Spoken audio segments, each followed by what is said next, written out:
ఓం శ్రీ సీతారామాభ్యాం నమః. మనం మహాకవి శ్రీ వాల్మీకి మహర్షి విరచిత శ్రీమద్ రామాయణము పారాయణం చేస్తున్నాము. బాలకాండంలో ఉన్నాము. ఈరోజు చూసుకున్నట్లయితే వనములకు వెళ్ళవలదు అని లక్ష్మణుడు కౌసల్యాదేవి శ్రీరాముని ఒత్తిడి చేయుట అనే ఘట్టాన్ని చూస్తున్నాము. దానికి ముందు కౌసల్యాదేవి దుఃఖపడుతుంది, ఆ ఘట్టాన్ని చూస్తున్నాము.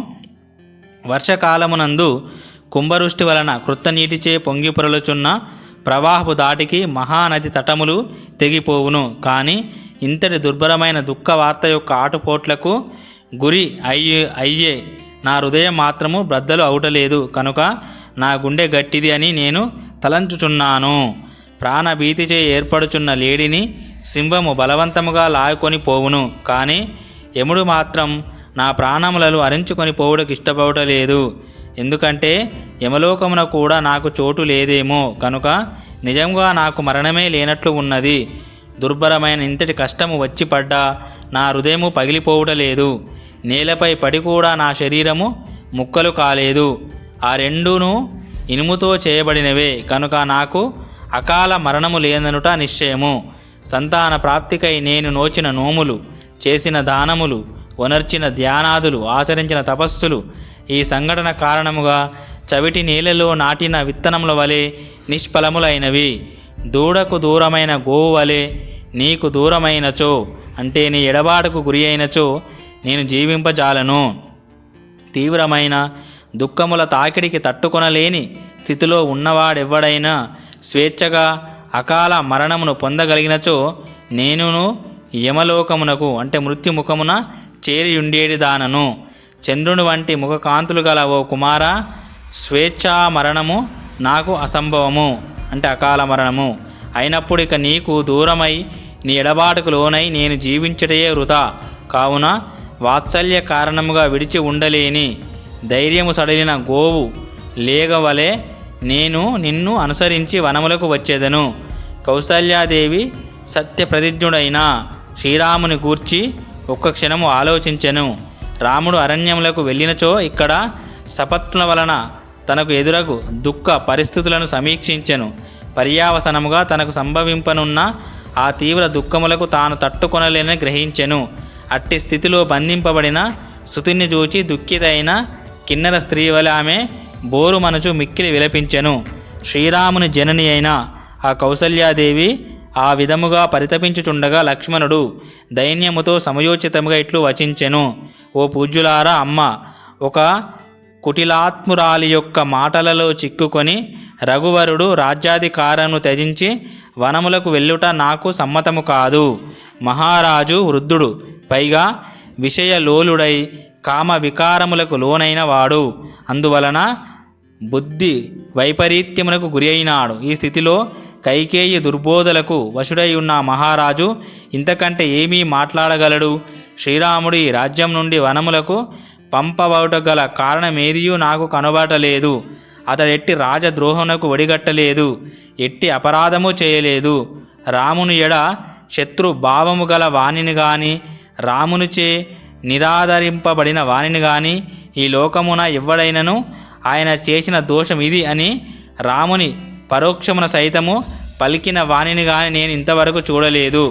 శ్రీరాముడు దైవతుల్యుడు, త్రికరణ శుద్ధి గలవాడు, రుజువర్తనుడు, ఇంద్రియ నిగ్రహం కలవాడు, శత్రువులకు ప్రియమైనవాడు, ధర్మమూర్తి, ధర్మబుద్ధి గలవాడెవ్వడైనను ఇట్టి గుణవంతుడైన పుత్రుణ్ణి నిష్కారణముగా త్యజించున మరల బాల్యమును పొందిన వాని వలె విచక్షణ జ్ఞానము లేనట్టి రాజు యొక్క ఈ మాటను రాజనీతి ఎరిగిన ఏ కుమారుడు పాటించును? పిదప లక్ష్మణుడు శ్రీరామునితో ఇట్లు అనెను. ఓ రఘునందన, ఈ వనవాస విషయము ఎవ్వరికీ తెలియకముందే అంటే లోకమున అంతటా వ్యాపించకముందే నా సహాయంతో ఈ రాజ్యాధికారమును చేజిక్కించుకొనుము. అన్నా, ధనుర్ధారిణై నేను నీ ప్రక్కన నిలిచి నీకు అండ ఉండగా యుద్ధ సన్నద్ధుడవై మహాకాలుని వలె స్థిరముగానున్న నిన్ను ఎదిరింపగల వాడెవ్వడు? ఓ నరశ్రేష్ఠ రామ, మనకు వ్యతిరేకముగా ఎవ్వరైనను అడ్డు వచ్చినచో నా వాడి బాణములచే ఈ అయోధ్యను పూర్తిగా నిర్మానుష్యమునర్చెదను. ఈ విషయమున భరతుని పక్షము వహించు వారిని లేక అతని హితము కోరు వారిని అందరినీ మట్టు పెట్టెదను. ఎందుకంటే మెత్తని వారిని అందరూ మొత్తుదురు గదా. కైకేయి ప్రేమ కారణముగా మన తండ్రి దుష్టుడై మనకు శత్రువైనచో అతనిపై మమకారం వీడి ఆయనను చంపుటగాని కనీసము బంధించుటగాని చేయవలెను. తండ్రియే గురువైనను గర్వితుడై యుక్తాయుక్త విచక్షణ కోల్పోయి పెడదారి పట్టినప్పుడు అతన్ని శాసించే తీరవలెను. ఇక్కడ శ్రీరామునిపై గల ప్రేమ కారణంగా లక్ష్మణుడు ఆవేశపూరితుడై ఇట్లు పలుకుతున్నాడు. కానీ ఆయన మాట్లాడవలసిన తీరు తెలియని వాడే కాదు, ధర్మమును ఎరుగనివాడు కాదు, తండ్రి పైనను భరతుని ఎడల ఆదరాభిమానం లేనివాడు కాదు. మళ్ళీ లక్ష్మణుడు అంటున్నాడు, ఓ నరోత్తమ రామ, నీకు చెందిన ఈ రాజ్యమును రాజు ఎవరి బలమును చూచుకొని ఏ కారణముగా కైకేయికి కట్టబెట్టుచున్నాడు. ఓ హరిసూదన, నీ తోడను నా తోడను ఇంతటి తీవ్ర వైరమును పూని భరతునకు రాజ్యమును అప్పగించుటకు ఈయనకు ఎన్ని గుండెలు. మరలా లక్ష్మణుడు కౌసల్యతో ఇట్లు నుడివెను, ఓ తల్లి, అన్నయ్యకు శ్రీరాముని ఎడ నిజముగా నాకు గల ప్రేమ అపారము. అతడు నాకు ప్రాణతుల్యుడు. నా ధనస్సు పైనను దాన ధర్మములు దైవ సేవలు మొదలగు పవిత్ర కార్యముల మీద ఒట్టు పెట్టుకొని చెప్పుచున్నాను. అమ్మా, ప్రజ్వలించుతున్న అగ్నిలో గాని మహా అరణ్యంలో గాని ప్రవేశించుటకు శ్రీరాముడు సిద్ధమైనచో ఆయన కంటే ముందుగానే అందుట నేనే ఉందును. ఈ మాట ముమ్మాటికి నిజమని నమ్మము. ఓ జనని, ఉదయించుతున్న సూర్యుడు చీకట్లను రూపుమాపునట్లు నేను నా శక్తి సామర్థ్యములతో నీ దుఃఖమును తొలగింతును. నీవు శ్రీరాముడు నా పరాక్రమమును చూద్దురుగాక. మహాత్ముడు రామభక్తి తత్పరుడైన లక్ష్మణుడు పలికిన ఈ మాటలు విన్న పిమ్మట కౌసల్యాదేవి అంతులేని శోకంతో ఏడ్చుచు శ్రీరామునితో ఇట్లు అనెను, కుమారా, నీ తమ్ముడైన లక్ష్మణుడు పలికిన మాటలను అన్నింటినీ నీవు వింటివి కదా. ఇక అనంతర కార్యమును నీ ఇష్టానుసారముగా నడిపింపుము.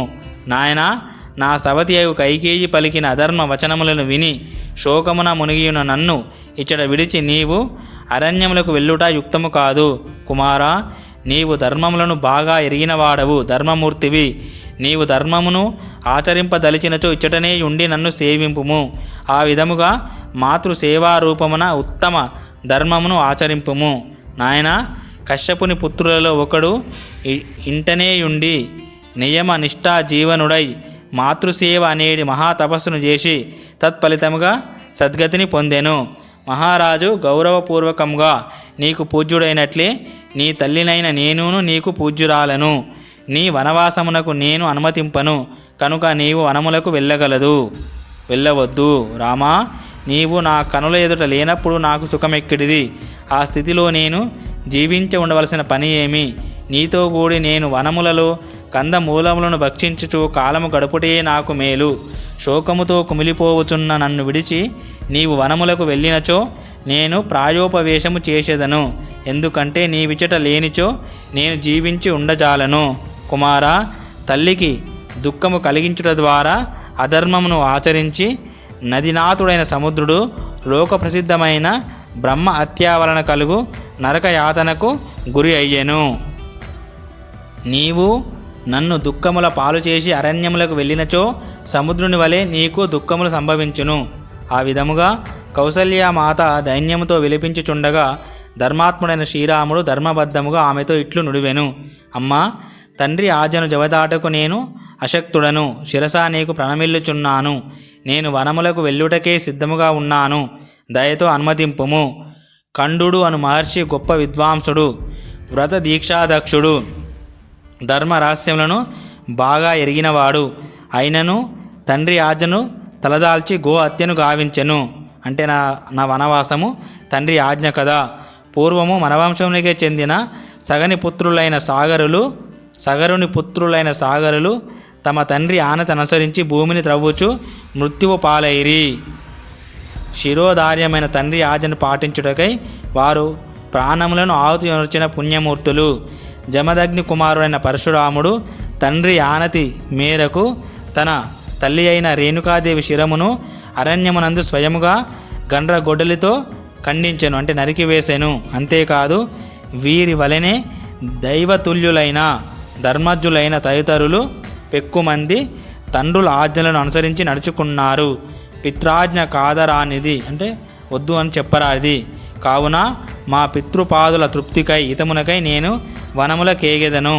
అమ్మా, తండ్రి ఆజ్ఞ ఎట్టిదైనను దానిని పరిపాలించు వారిలో కేవలము నేనొక్కడను మాత్రమే కాదు, నేను పేర్కొనిన ఈ మహాత్ములందరూ కలరు.